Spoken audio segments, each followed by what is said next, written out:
Buenas tardes a todos, le damos la bienvenida al webinar del día de hoy, que está a cargo del doctor Antonio López, gerente de cuentas claves y servicios técnicos para Chile y el Cono Sur de MSD Salud Animal. El tema escogido para hoy es un tema bastante actual y de importancia para la avicultura. Lleva por título Estrategias de vacunación para el control de Salmonella gallinarum. El doctor Antonio nos va a introducir con las generalidades de esta enfermedad para luego darnos los puntos claves y estratégicos en el desarrollo y elaboración de un plan vacunal. Sabemos pues que esta enfermedad en la avicultura se agrupa en dos grandes partes, los que conforman la tifosis aviar, compuesta por la Salmonella gallinarum y pollorum, y la paratifosis aviar, compuesta por la Salmonella enteritidis y la Salmonella typhimurium. Por supuesto, hay otros actores de los últimos años de relevancia, como Infanti, Heidelberg y otras, pero siempre los más relevantes en este rubro son enteritidis y typhimurium. Cuando entramos, digamos, un poco en materia, hablando un poco de la patogenia de las salmonelas en general, digamos, dentro de la misma clasificación mencionada anteriormente, tenemos las salmonelas que son sintomáticas para el ave y que impactan exclusivamente a la salud animal, al ave, no a las aves, no al humano. Entonces, la gallinarum y la pulorum, que son las sintomáticas o las tíficas, son especies específicas, es decir, afectan únicamente a las aves y ofrecen o se manifiesta de manera sistémica. Okay, vemos la enfermedad, vemos mortalidades muy altas, que es típica de las características de este tipo de salmonelas. Mientras que en el rubro, la clasificación de salmonelas asintomáticas, tenemos a las enteritidis y typhimurium, como mencioné anteriormente, pero la importancia de este tipo de salmonelas paratíficas es que impactan no solamente a las aves, sino también a la salud pública, por lo cual son inespecíficas, afectan tanto a las aves como mencioné y al hombre, ¿ya? Y inclusive las aves, inclusive el hombre, pueden ser portadores asintomáticos, lo que dificulta en gran medida su control. Dicho esto, este esquema bien conocido por todos, de manera, digamos, esquemática, podemos ver que el esquema de Kaufman-White, tenemos, digamos, los dos grupos importantes que les mencioné, el grupo B, que lo representa la paratifis B, y la typhimurium, que tienen exactamente los mismos antígenos somáticos y antígenos flagelares. Y hablamos de un grupo D, donde está la enteritidis y la gallinarum, que si bien es cierto, pertenecen al mismo grupo, su manifestación es completamente distinta. Inclusive tienen los mismos antígenos somáticos, pero la gran diferencia es que la enteritidis es flagelar y la gallinarum es inmóvil, no tiene flagelos. Y la casuística es totalmente diferente. Por eso es que básicamente quise presentar este cuadro. Entonces, la tifosis aviar posee, obviamente, afecta a las aves, pero a una gran cantidad de aves y especies. Gallinas, pavos, gallinas de Guinea, pavos reales, patos, aves de caza, etc. Lo que quiero decir con esto es que puede estar como asintomática en muchos hospederos, en grandes áreas y que dificultan obviamente su control. Cuando hablamos un poquito sobre el periodo de incubación de la Salmonella gallinarum, tenemos que por lo general son 4 o 5 días, pero quiero ser enfático, es que depende de la virulencia del organismo, no siempre se presenta de la misma manera, porque a veces hay cepas muy virulentas que pudiesen extender este periodo de incubación. Y como les dije anteriormente, esta Salmonella gallinarum puede estar silente en las aves, inclusive en aves de producción, y no manifestar la enfermedad, sino aparecer semanas, meses más tarde, cuando generalmente hay un tipo de estrés que ocasiona un estrés en esta ave y que pudiese manifestar la enfermedad. O una enfermedad concomitante, una enfermedad inmunosupresora. Entonces, las lesiones, digamos, relevantes o patognomónicas para esta enfermedad es básicamente la inflamación y la congestión del hígado, bien típico, la coloración o la hepatomegalia, un color tipo bronceado, También vemos inflamación del vaso y a veces se ven afectados los riñones, aunque no es, digamos, de manera habitual. Lo que se observa mayormente es un cambio en el tamaño del vaso y del hígado, y un cambio también inclusive en la coloración. En el vaso podemos encontrar focos necróticos, igual que en el hígado, y inclusive el hígado cambia la coloración por la retención biliar. También podemos observar en los folículos ováricos algunos casos de salpingitis. La verdad que es poco habitual, pero se pudiesen ver manifestaciones de este tipo. Y las pericarditis y peritonitis, que también son poco frecuentes. Principalmente lo que podemos observar son el cambio en hígado y en vaso, que digamos son los órganos clave que podemos observar de primera mano en este tipo de manifestación clínica.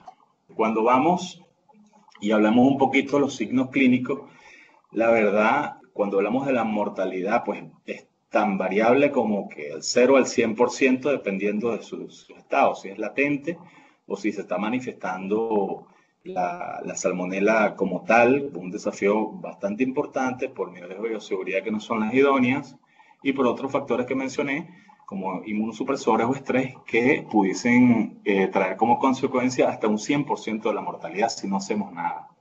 Por lo general, la mortalidad ocurre 5 a 10 días post-desafío o post-exposición, pues el ave se deprime, hay aumento de la temperatura importante, caída del consumo, plumas erizadas, crestas muy pálidas, que es bien característico, aumento de la temperatura, depresión y por supuesto la mortalidad, que es bastante rápida. Cuando hablamos de la transmisión, tenemos que la enfermedad presenta dos tipos de transmisión, la vertical, los dos, la vertical y la horizontal. La vertical, pues obviamente por transmisión transovárica de las madres a la progenie, y el contacto directo, que en el caso de ponedoras comerciales, digamos, es el más evidente o el que más dolores de cabeza nos da, especialmente las aves que en ponedoras comerciales son criadas o inclusive en producciones en piso. La verdad que en piso las manifestaciones de salmonela y el control es mucho más complejo que en jaula. Yo entiendo que en Colombia hay un porcentaje muy importante de crianza y de producción en piso, y esto es un factor importante que ya vamos a conversar del control de la salmonella gallinarum en estos casos, ¿no?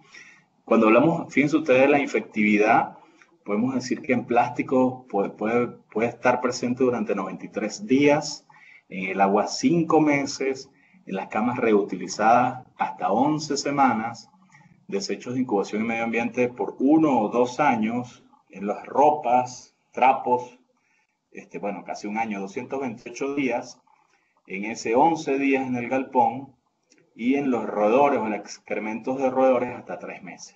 Por lo que quiero decir con esta lámina o esta gráfica que es bastante persistente y resistente en el medio ambiente si no tomamos algún tipo de medidas de control, amén de la acción que podemos hacer preventiva. Cuando hablamos un poquito de la patogenia de la enfermedad, obviamente hay que hablar de la patogenia para lograr esquematizar o pensar en un control de la enfermedad. Pues generalmente se presenta de manera aguda, es decir, se manifiesta, llegó y se manifiesta muy drásticamente. Muchas veces no nos damos cuenta, solamente por los registros, que hay un aumento impresionante de la mortalidad. Pues la vía natural de entrar de la enfermedad o de la salmonela es vía oral, ingresa al lumen intestinal, ella penetra las paredes del intestino y pasa a los ganglios linfáticos, que a través de los macrófagos son llevados por vía diseminación sanguínea a los órganos clave, que son el vaso, el hígado, el riñón e inclusive la médula ósea. Y en la médula ósea se comporta la salmonela en la mayoría de los casos como un estado de latencia. Se produce un estado de anemia hemolítica severa, por eso es que podemos encontrar, o por lo general vemos aves con crestas muy pálidas, porque se pierde el 70% de los glóbulos rojos circulantes en las aves, se generan endotoxinas por estas mismas bacterias que alteran los eritrocitos y destruyen el sistema reticuloendotelial. Y esto es un círculo vicioso que incrementa la susceptibilidad de las aves a mayor exposición o a la misma exposición de la misma salmonella gallinarum. Entonces esto a su vez provoca alta mortalidad y disminuciones en la producción, básicamente por esta mortalidad o por pérdida del apetito del ave que está sintomática. Cuando hablamos de la patogenia o del ingreso natural de la salmonela vía oral, veamos que en el gráfico, del lado izquierdo hacia abajo, podemos ver que la salmonela ingresa al tracto gastrointestinal y ella, penetra la pared intestinal y por cercanía se introduce en cualquier, digamos, a todo lo largo del oviducto. Y fíjense ustedes lo importante que dependiendo donde ella haya ingrese en el tracto reproductivo, en el oviducto, si ingresa a nivel del infundíbulo, obviamente cuando se forma el huevo, ella va a estar o vamos a encontrar esta salmonela en la yema del huevo. Cuando ingresa a nivel del magnum, podemos encontrarla en el albumen. Cuando ingresa a nivel del istmo, podemos encontrarla en la membrana de la cáscara. Y así a su vez, si ingresa a nivel del útero, pues lo podemos encontrar en el huevo ya producido en la membrana de la cáscara. ¿Okay? Entonces, dependiendo en qué porción del oviducto ingresa esta salmonela, pudiésemos, digamos, encontrarla en el huevo ya puesto del ave infectada. Pero también, no solamente por la perfusión o la penetración del tracto, de las paredes del tracto gastrointestinal, ella, a nivel de la cloaca, pudiese penetrar la cáscara del huevo. Recuerden que el huevo tiene los poros permeables, ella pudiese hacer un ingreso a ese nivel, ¿verdad? Y penetrar también en los diferentes niveles mencionados anteriormente. En el albumen, después del albumen, pudiese penetrar la membrana vitelina y encontrarse en la yema, en el huevo ya colocado, ya puesto por el ave. Es decir, digamos, la salmonela en general pudiese tener estos dos mecanismos de acción. A nivel intestinal, por perfusión de la cáscara, o por penetración al tracto reproductivo, dependiendo del espacio o de la porción del oviducto en que ella ingresa, pudiésemos encontrarla en diferentes partes o porciones de este huevo. Cuando hablamos del ingreso específicamente de la Salmonella gallinarum, digamos, cuando haya ese ingreso, pues se adosa a esta luz intestinal y las primeras, digamos, células en que la salmonela invade son las células M. Estas células M, digamos, llevan o hacen penetración de la luz intestinal a las células dendríticas que la presentan a los macrófagos, y estos a su vez son los multiplicadores o quien llevan esta salmonela para su control, porque los macrófagos son los que representan la inmunidad innata del ave, los llevan a los órganos clave para tratar de ser eliminados. Y ahí, por supuesto, entonces la salmonela se disemina por todo el sistema orgánico del ave. Entonces, son llevados estas salmonelas por los macrófagos al hígado, ¿verdad? Al vaso e inclusive a la médula espinal, donde causa estados de latencia. Bueno, esta es la foto típica de un ave, en este caso una ave roja o marrón, que digamos son las especies ponedoras comerciales mucho más susceptibles que las aves blancas. Típicamente podemos observar pues crestas pálidas, de aquí no se observa heces de color verde esmeralda, que es muy típico, alta temperatura, una ave deprimida.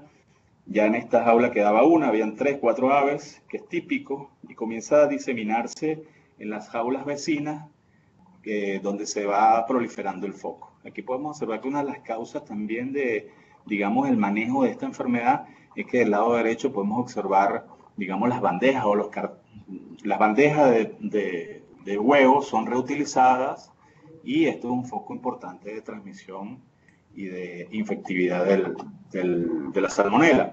Esto es una foto típica también de un ave positiva Salmonella gallinarum, donde tiene una inflamación importante del vaso.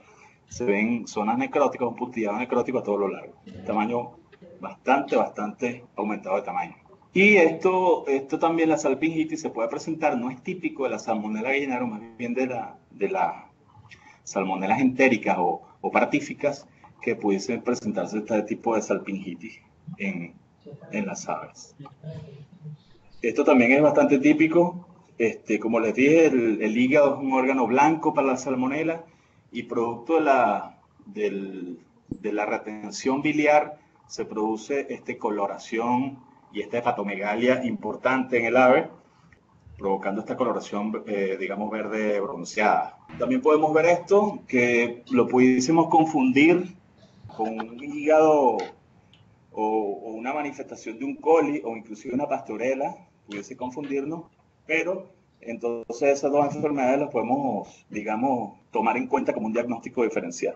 Bueno, dentro del mismo esquema que hemos hablado, para su control, pues los alfitobius son parte del sistema de infectividad de la salmonela. Aquí vagamente se puede observar las heces verdes esmeralda y, por supuesto, el control de roedores, que es tan vital como cualquier otra de los argumentos que hemos conversado, que son portadores y parte muy infectiva de la enfermedad.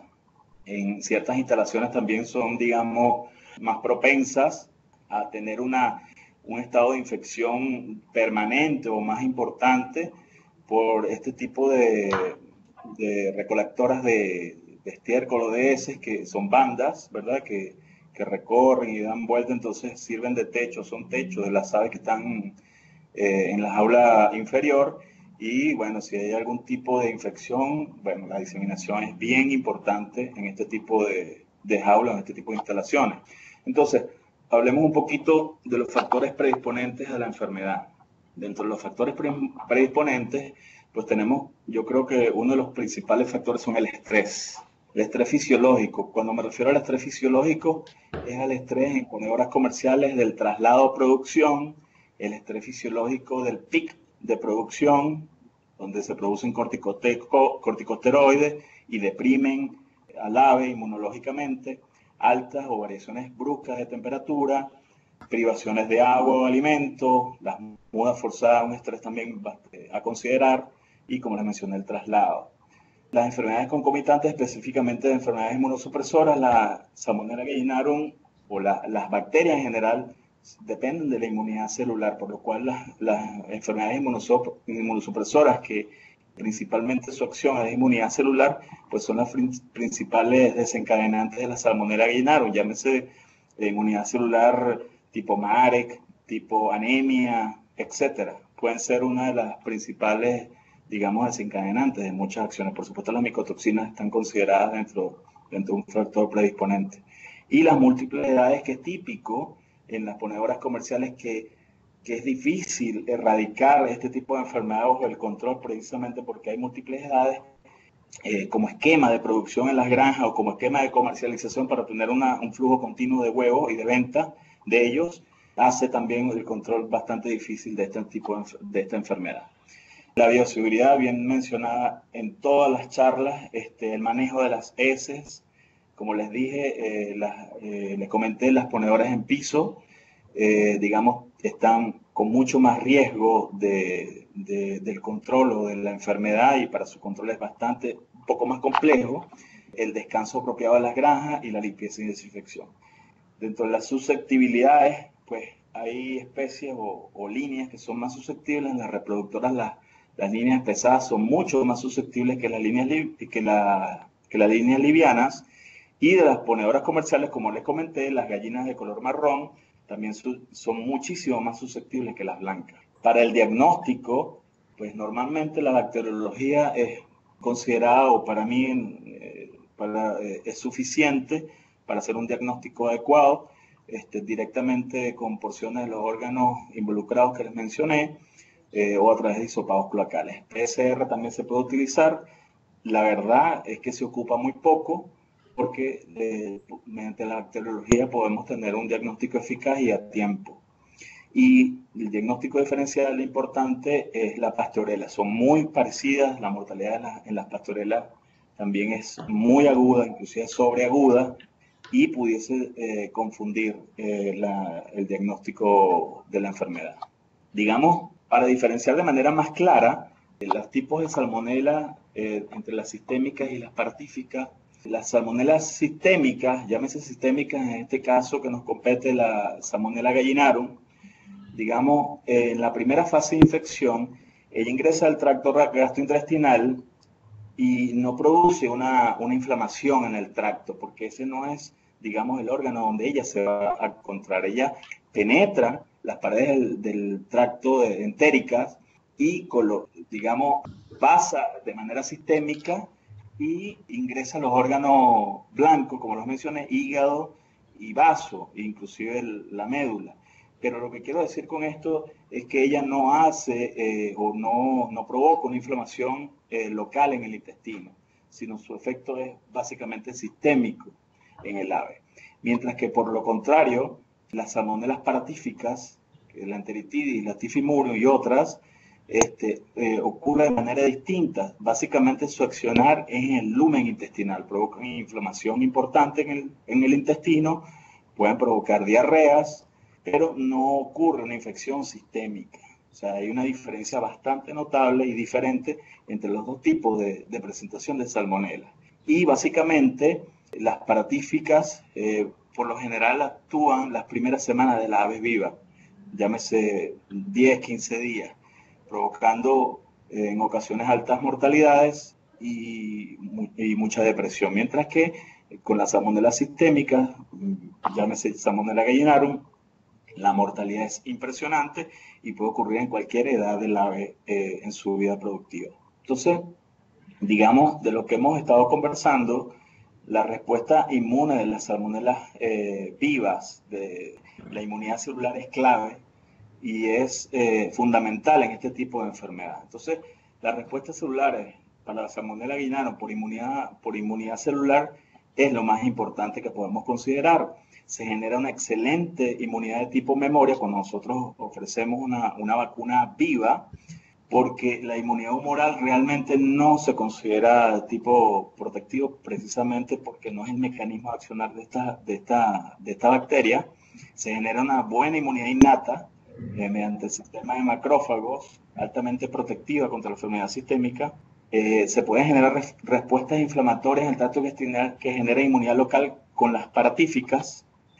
Cuando hablamos de la inmunidad humoral, si bien es cierto, no es que no sea importante ni menos importante, es sumamente importante, pero para suministrar a la progenie anticuerpos maternos y para conferir inmunidad con la enfermedad que está proveyendo la vacuna en particular, hablando de protección a través de la vacunación.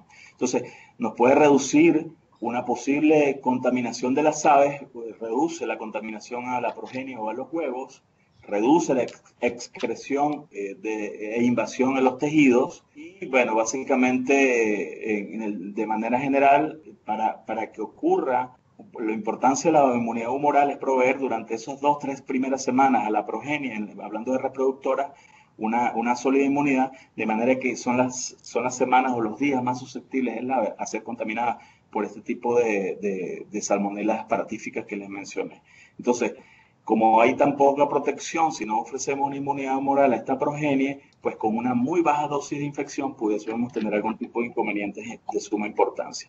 Entonces, de manera general, para prevenir y controlar, pues es importante, de suma importancia la bioseguridad, obviamente la higiene y la sanitización, programas de manejo adecuado y para lograr un control eficiente, y no es menor ni más importante, todas son importantes, es una estrategia de vacunación, de control que ya vamos a hablar en detalle.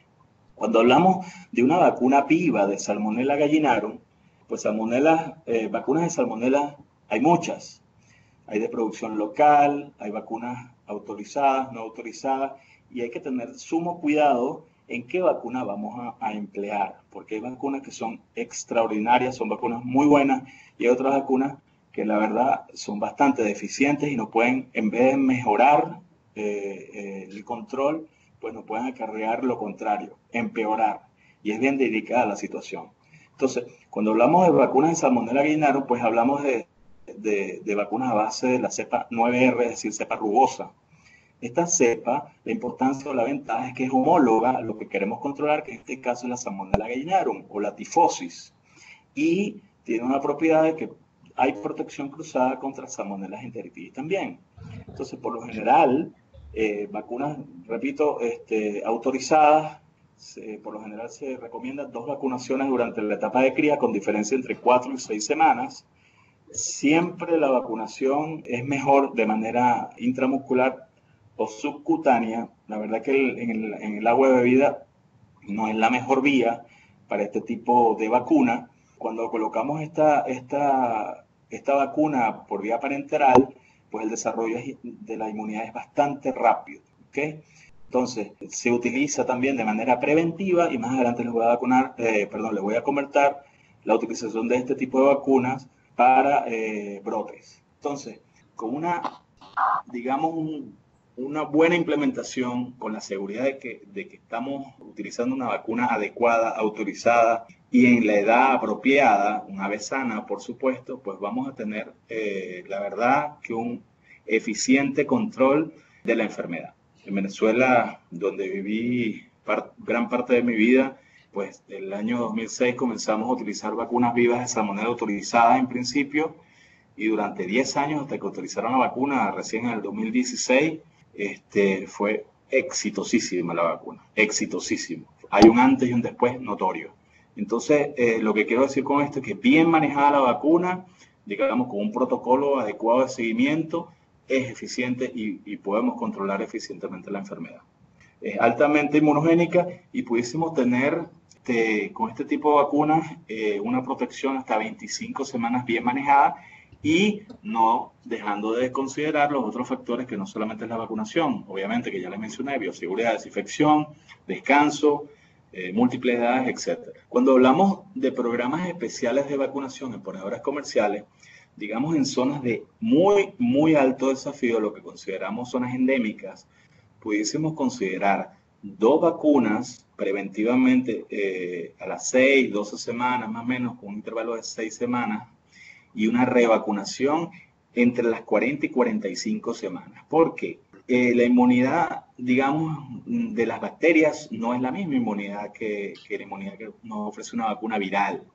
No es tan consistente en el tiempo, por lo cual se va perdiendo esa capacidad de respuesta de inmunidad celular. Entonces es importante, si tenemos un desafío bastante grande o en los inicios de la colocación de este tipo de vacunas para el control eficiente, una revacunación. Es entendible que, bueno, tomar los animales, las aves, genera un estrés, pero la verdad que la experiencia ha sido bastante positiva. Importante siempre, cuando se coloca este tipo de vacunas, es que no se deben colocar antibióticos por lo general 5 o 7 días antes, ni 7 días después de la vacunación, porque por supuesto podemos matar la cepa vacunal y quedamos desprotegidos. La revacunación que vamos a hablar ahora de brotes incipientes, lo que se quiere con esto es que si un lote está comenzando el problema, que uno clínicamente pudiese ver la enfermedad, siempre y cuando sea comenzando, rigiéndose por un protocolo específico, pudiésemos hacer vacunaciones, y hay muchísima experiencia con esto, donde la verdad que nos interesa es proteger al ave que no ha sido infectada, y las aves que ya están infectadas, pues por el mismo estrés de la vacunación, van a comenzar a morir en los siguientes días de la vacunación. Pero lo interesante aquí es proteger a las aves que aún no han sido infectadas. Más adelante les describo el detalle. Y la revacunación en mudas forzadas, por lo mismo que le dije, porque las mudas forzadas, pues obviamente son aves de mucha edad que ya no tienen, digamos, una memoria inmune provista por las vacunaciones previas. Bueno, les mencioné, la vacunación se recomienda y altamente eficaz es vía parenteral. Por lo general se vacuna, y en, digamos, de mayor agrado, la vacunación intramuscular en la pechuga, puede ser en el muslo, pero siempre y cuando sea intramuscular. Subcutánea no es mala, es bastante buena, pero siempre se corre el riesgo de una mala praxis vacunal. Parte de las experiencias, aquí esto es en Venezuela, antes del 2006, el tema principal era la salmonela gallinera, tifosis aviar, mortalidades extremadamente altas, había un dolor de cabeza, los antibióticos, era impresionante el uso indiscriminado del uso de antibióticos. Colocábamos, como se ve en la gráfica, comenzaban altas mortalidades a partir de la semana 23-24, no estaban autorizadas las vacunas, se usaban vacunas clandestinas, vacunas no autorizadas o de dudosa reputación, no funcionaban, pero en el peor de los casos, fíjense ustedes que la mortalidad podía llegar hasta 6% en una semana. Se colocaban antibióticos, sí, como no funcionaban, bajaba notablemente la mortalidad, pero 2 o 3 semanas después volvía a incrementarse. Entonces entrábamos en un círculo vicioso con subidas y mermas de mortalidades. En esta granja en particular, pues fuimos, se observó que eran focos, no era toda la granja en realidad, y determinamos hacer una vacunación. Obviamente, como les mencioné, se vacuna, las aves que están positivas fallecen, mueren en el lapso de 7-10 días, pero lo interesante es que las aves que no han sido infectadas nos confiere la protección la vacunación. Y efectivamente eso fue lo que ocurrió. Hasta el final del lote, pues las aves no llegaban al 0.5% de mortalidad. El lote siguiente de esta granja se vacunó a las 6-12 semanas, 2 vacunas vivas con intervalo de 6 semanas, y este fue el promedio en producción, totalmente distinto. Obviamente la vacunación no fue lo único que se hizo, se hicieron medidas de desinfección, de bioseguridad, de espacios de tiempo para entrar, no fue lo único. Obviamente hay que ser multidisciplinario en este sentido. Digamos, este trabajo es interesante y lo traigo a la charla, es porque en las aves en general hay una inmunosupresión fisiológica alrededor del día 10, de la semana 18. ¿Qué quiero decir con esto? Esta inmunosupresión importante en cuanto a la inmunidad celular. Los linfocitos CD4, CD8, fíjense ustedes, merman, ¿ya? Y esto, principalmente, más que el detalle de la gráfica, lo que quiero comentarles es que no se recomienda una vacunación viva de salmonela o de otra vacuna viva, en este caso bacteria, alrededor de estas semanas o de esta semana, porque no va a ser lo suficientemente eficiente para generar una sólida inmunidad, producto de que hay una inmunosupresión fisiológica a esta edad. Por lo cual, yo no creería conveniente vacunar por encima de las 16 semanas en un programa preventivo durante la etapa de cría o recría. Igualmente, fíjense ustedes, el tracto reproductivo, en el tejido reproductivo ocurre lo mismo. Hay una merma importante de linfocitos, los CD4 y CD8. Igual recuerde que estos órganos son altamente impactados por esta enfermedad, y entonces pues no debería nosotros en esta semana colocar una vacuna, porque obviamente no vamos a tener una protección de tipo local tampoco eficiente. Cuando nosotros, digámoslo así, ¿por qué son importantes los anticuerpos en la yema de los huevos? Fíjense ustedes que en los huevos, a diferencia de los mamíferos, tenemos una inmunoglobulina única, que es la inmunoglobulina Y, a diferencia de los mamíferos, que es la inmunoglobulina G. Es una inmunoglobulina única en la yema de los huevos, que aproximadamente tienen 100-150 miligramos de inmunoglobulina Y por yema, y que son anticuerpos que están presentes en la yema, capaces de ofrecernos protección contra la salmonela. Y que, por supuesto, entonces puede inhibir la colonización y multiplicación de la salmonela en general. Y bueno, hay suficientes trabajos que sustentan estos argumentos. Les traigo a colación un diseño experimental que se hizo para verificar si las vacunas vivas, solamente vacunas vivas o solamente vacunas inactivadas, digamos, qué tipo de inmunidad ofrecían al huevo. Para ello, se hizo un pool de 5 huevos, se homogenizaron y se adicionaron bacterias, en este caso Salmonella enteritidis, y se incubó a 37 grados centígrados y se fue monitoreando el crecimiento bacteriano. Aquí tuvimos los resultados en donde el grupo rojo o la barra roja fueron las aves que fueron vacunadas con Salmonella enteritidis. Fíjense ustedes que la multiplicación de Salmonella fue casi tal cual como un grupo de control, mientras que las aves vacunadas con vacunas inactivadas de Salmonella enteritidis hubo un control bastante eficiente. Lo que quiero decir con esto, o lo que quiere decir este trabajo, es que las vacunas vivas no ofrecen inmunidad humoral ni a la progenie ni al huevo, en este caso de ponedoras comerciales, por lo cual es importante colocar no solamente vacunas vivas, sino también inactivadas para completar un programa de control eficiente para cada una de las salmonelas, en este caso, que quisiéramos tener control. Entonces, las consideraciones en torno a este trabajo es que la vacunación con una vacuna inactivada, en este caso Salmonella enteritidis, nos induce altos niveles de anticuerpos, inhibe el crecimiento y la multiplicación de los huevos, y las vacunas vivas, en este caso de enteritidis, no pudiésemos hablar de una protección ni a la progenie ni al huevo, sino solamente una protección específicamente en el ave, no protección, repito, al huevo. Este cuadro, digámoslo así, voy a tratar de explicarlo en detalle, se ve complejo, pero no es lo así. Digamos, las vacunas vivas existentes en el mercado serían Salmonella enteritidis y Salmonella typhimurium en la flecha color azul.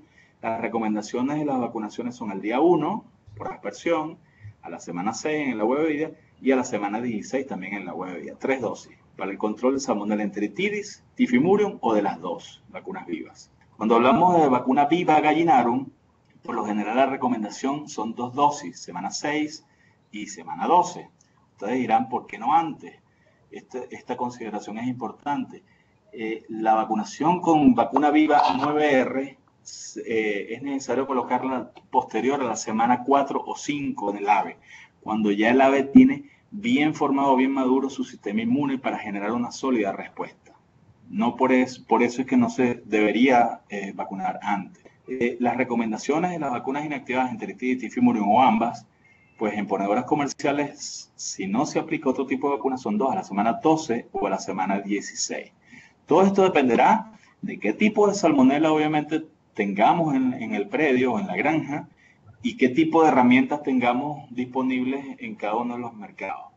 Pero digámoslo así, si nosotros tenemos un desafío mixto, donde tenemos problemas o desafíos importantes de enteritidis, de typhimurium y de gallinarum, digámoslo así, esto es un programa bastante bueno que se ha utilizado en Venezuela, en países del Caribe, con muchísimo éxito, donde el día 1 se vacuna una vacuna viva de Salmonella enteritidis por aspersión, donde ella no va a ser una especie de exclusión competitiva, y después colocamos la semana 6 y 12 2 vacunas de Salmonella gallinarum 9R para generar protección obviamente contra gallinarum y también contra enteritidis, y cerramos con la semana 16 con una vacuna inactivada, bien sea de enteritidis o de enteritidis y typhimurium, para conferir la protección de inmunidad humoral que les comenté al huevo y sobre todo, bueno, en el caso de reproductoras, a la progenie. Bueno, esa era la última slides. Y bueno, para finalizar, yo creo que estoy en el tiempo correcto. Para finalizar, bueno, ya que Venezuela no fue al Mundial y en el país que resido Chile tampoco, pues obviamente hay que solidarizarse y todos apoyamos entonces a Colombia que tenga éxito en el Mundial. Muchísimas gracias por la atención y bueno, estoy abierto a las preguntas y consideraciones que tengan al respecto.